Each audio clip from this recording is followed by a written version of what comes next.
I just really like the boxes for these. So one of the big things that was talked about when I got into collecting, since I got into collecting so late in life, is game rarity always seemed to be a really big topic, and people seem to really like to flex their e-peen when it came to the rarity of the games they had. Like, oh, I have this game that's so rare and it's in box and I've never touched it, and it's it's only one of 30 copies ever made and I'm never going to play it. Like, what's the point?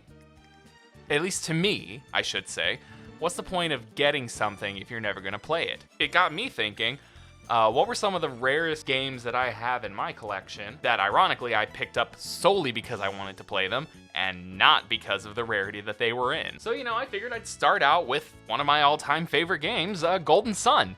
I have so many damn copies right now of Golden Sun. I have my original Game Boy Advance cartridge. I have my cartridge for The Lost Age. I have these two versions, which I picked up because I love the box art. I have the original. I have a copy of 2. I have the Japanese versions of 1 and 2.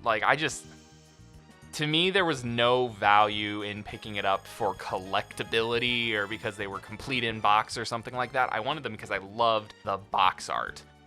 It just so happened that the Golden Sun 1 game actually did come complete in box, and that was so cool and phenomenal, and I loved it. I love it so much. And if you were to try and get a complete in box version of Golden Sun these days, I mean, you're looking at $118, almost $120. It's a Game Boy game. I definitely didn't pick it up when it was like that. I got most of these Game Boy games in a garage sale for maybe $20 total. Lost Age is unfortunately loose in the box. I think it comes with a manual, but it doesn't have the cardboard insert or anything like that. Following along that are 2 more Game Boy Advance games that I only knew about their existence of because of the Nintendo Power Advance that covered Golden Sun and the first of these games. Breath of Fire and Breath of Fire 2 for the Game Boy Advance. I also picked up the Game Boy copies specifically because between the 2 of them, it was significantly less than just buying a copy of Breath of Fire 1 for the SNES and a copy of Breath of Fire 2. I did eventually find a copy of Breath of Fire for the SNES, but these just look really good. I absolutely love that this has still got its EB Games sticker on it and that it was being sold for $24.99 at some point. But these are another instance of just, manuals, everything complete in box. Only really wanted complete in box because I just wanted the box. I really didn't even care about the complete aspect of it. If you had just told me that it was going to be... Oh, maybe this one isn't now that I actually have never opened the Breath of Fire 2 game. Oh, what are you? What are you? Literally just paper from someone's house. Well, that was anticlimactic. I thought maybe it was some sort of map that they put in with the game. There's something else in here? That one looks like it actually has things written on it. Oh my god, it's a faded receipt. You can barely see it. I don't even know if you can see it on camera. This is a faded receipt. Oh god, there is an address on here, 1350, oh boy. This was originally a warehouse, W-H-E-R-E, house in Mesa, Arizona. Warehouse was eventually bought and converted into FYE in 2003. Whoever picked this game up originally did so at what would eventually become an FYE. You ever pick up a game and find out after you've taken it home that it's way cooler than you thought it was when you first picked it up?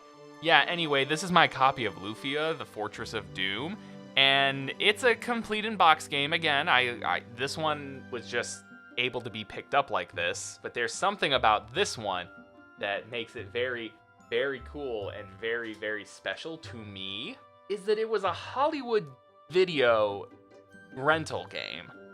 It's got the Hollywood Games information packet here.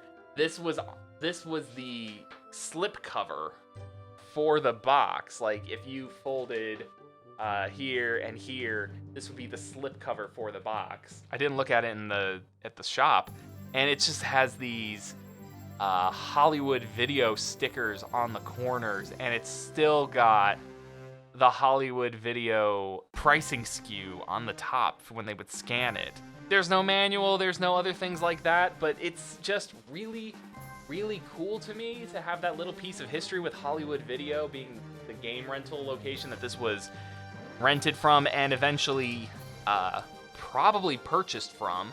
Then there's the games out there that everyone says are extremely rare and the price fluctuates so much over time that you don't really know. Yeah, so for me that was Alundra.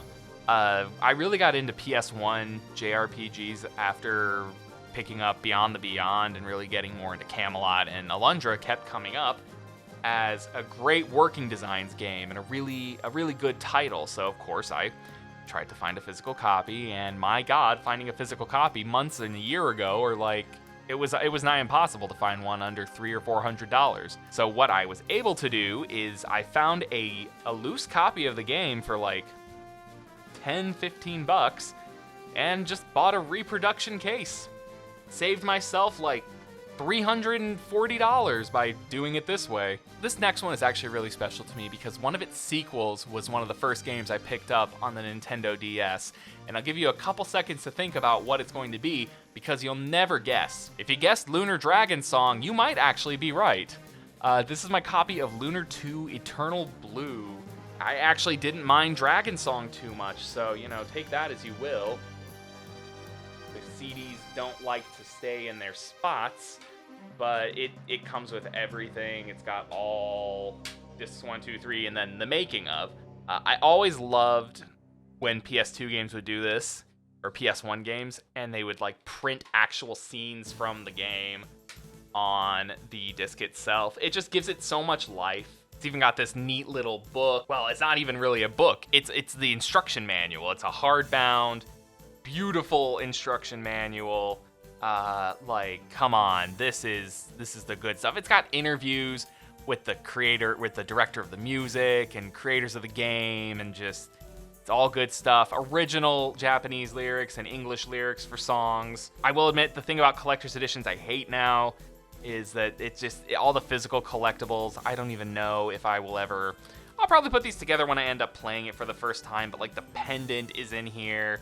There's an actual map here on this side.